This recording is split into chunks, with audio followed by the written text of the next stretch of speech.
గుమ్మడికాయలో త్రిశూలం రూపం వేసి అమ్మవారికి ఎంతో అందంగా హారతినైతే ఇచ్చారండి. ఎన్నో వీడియోస్‌లో ఇలా చూశాను గానీ దగ్గర నుంచి చూడటం ఇదే ఫస్ట్ టైం అసల.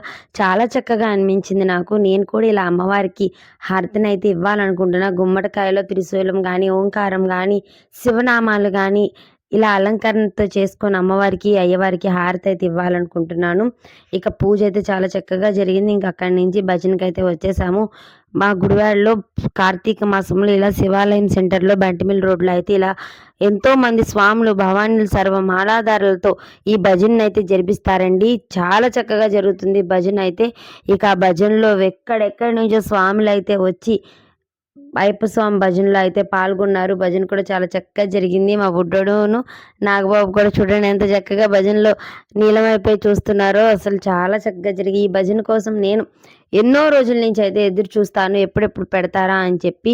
ఇయర్లీ వన్స్ అయితే కార్తీక మాసంలో భజన అయితే జరిగిద్దండి మా ఊర్లో. మీ ఊర్లో కూడా ఇలా